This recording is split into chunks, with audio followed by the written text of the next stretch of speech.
Rigon. Bom dia. Ontem eu publiquei algumas fotos da queda da Marquise, que aconteceu em 1976 lá. Não tem nada a ver uma coisa com outra, mas um dos moradores, que parece que é da área também, é técnico nessa área, falou assim que todo mundo sabe que não pode, ou os profissionais, não pode mexer no térreo nem no primeiro andar em questão de estrutura. Então ele queria saber quem, no grupo de moradores, quem que deu o laudo para poder mexer lá embaixo. Porque eu vi uma foto, inclusive, do dono lá, que pertence a uma pessoa só, muito conhecida em Maringá, e ele olhando o que estava acontecendo. Então, houve autorização para mexer na estrutura, na coluna e na parede, parece que uma parede, né, que dividia a parte dos discos lá do sebo foi retirada, né?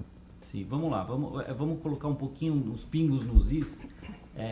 Uma estrutura de concreto armado convencional, né? Vamos então eliminar paredes de concreto e alvenaria estrutural, tá? Alvenaria estrutural são quando as paredes fazem parte da estrutura, tá? Ou paredes de concreto, que também é uma estrutura, que as paredes fazem parte da estrutura. Então, tirando essas duas tipos de estrutura, então o concreto armado convencional, que 95% das edificações aqui no Brasil são feitas dessa forma, todas as paredes podem ser removidas dentro de uma edificação. Todas. Então você pode tirar a parede de qualquer lugar que qualquer edifício, qualquer edificação fica de pé. Então a parede não segura, não segura nada, né? Na teoria evidente. Claro que estruturas que estão deficitárias, que não foram bem calculadas ou que realmente não passaram por grandes manutenções, essas paredes começam a reagir passivamente, né, contribuindo com uma redistribuição de carga, mas ela não tem essa função.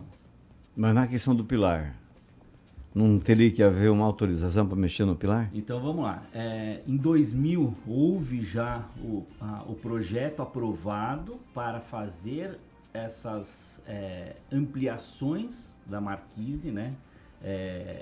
O mezanino ele foi ampliado.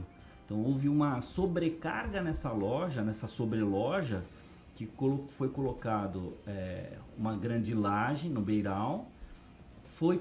Foi feito alguns pilares e algumas vigas dessa parte de ampliação, e a parte que foi retirada, que é essa parede onde tinham pilaretes, eu vou chamar de pilaretes porque eram pilares que paravam nesse primeiro pavimento.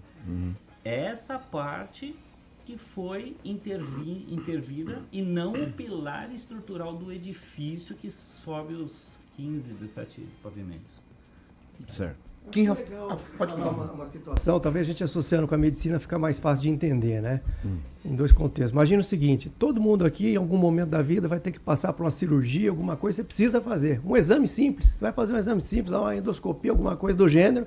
A hora que você chega lá para fazer, o médico traz para você um papel e está lá escrito, ó, se você morrer aqui no meio, tomou anestesia, a responsabilidade é tua, aí você vai e assina e vai assustado lá para o teu procedimento, fala, pô, eu não sabia que eu ia ter que assinar um papel dizendo que se eu morresse aqui eu ia, né? Ou seja, você assume o risco. Agora, nós engenheiros, se a gente, ó, temos um pilar aqui, ó, vamos dar a mesma coisa para papel, vou abrir o pilar aqui, se o prédio cair ou der algum problema, você assina aqui, tá? Ninguém vai contratar a gente, você está entendendo? Então a nossa profissão, ela caminha muito dessa maneira, a gente tem um monte de riscos, mas se a gente for construir uma casa do zero, vai fissurar a minha casa? Não, de maneira nenhuma, ninguém vai contratar a gente, mas o certo seria isso. Se você nos contrata, você também, de alguma maneira, está exposto a esse risco. Está entendendo? Então, no caso de um pilar como aquele, o pilar já tinha problema. Já tinha um risco envolvido. Nós não podemos dizer, ó, eu vou mexer no pilar, não vai dar problema nenhum. Nós não somos Deus para saber o que está acontecendo. A gente usa a técnica para tentar resolver o problema. Mas existe risco. Tem risco nisso. Como existe o risco quando a gente vai fazer a cirurgia, que a gente precisa fazer o exame lá. Se não fizer o exame, não vamos detectar, você não vai saber o que você tem. Então esse paralelo com a medicina ajuda as pessoas a entender melhor. Por exemplo, todo mundo leva o seu carro a cada 6 meses para fazer manutenção. Por quê? Porque se não fizer a manutenção vai perder a garantia. Aí você entra numa casa, você fica lá 30, 40 anos e não chama ninguém em nenhum parte desse tempo para ver como que está a tua casa. O local onde você reside, o local onde você mora, o local onde você talvez tenha gasto o maior investimento, a maior grana que você juntou na sua vida para você ter aquele bem. Você não cuida desse bem como você cuida do seu carro. Então a gente precisa ter essa consciência. Ó, vou levar o carro até pôr a nossa casa. Apareceu uma fissurinha lá no canto, o que será que é? Será que é uma fissurinha de alvenaria? Será que está afligindo um elemento estrutural? Então as pessoas precisam tomar essa consciência, por isso que esse programa é muito importante, porque a gente pode trazer esse alerta, né, para a população, porque pequenos probleminhas vão se transformando em grandes problemas. Então, por exemplo, é uma porta que não abre, uma janela que não fecha, um piso numa laje de edifício que destacou. Tudo isso são sintomas pequenos, como é uma dor de cabeça. A dor de cabeça pode ser só uma dor de cabeça de um problema amoroso, mas pode ser um anúncio, por exemplo, do aneurisma, né? Então, na construção, o que são dores de cabeça? Essas pequenas fissurinhas, manchas de umidade, esses sintomas. Então, temos que chamar os especialistas, né, para darem uma olhada, para ver se isso não pode se tornar um problema muito maior, né?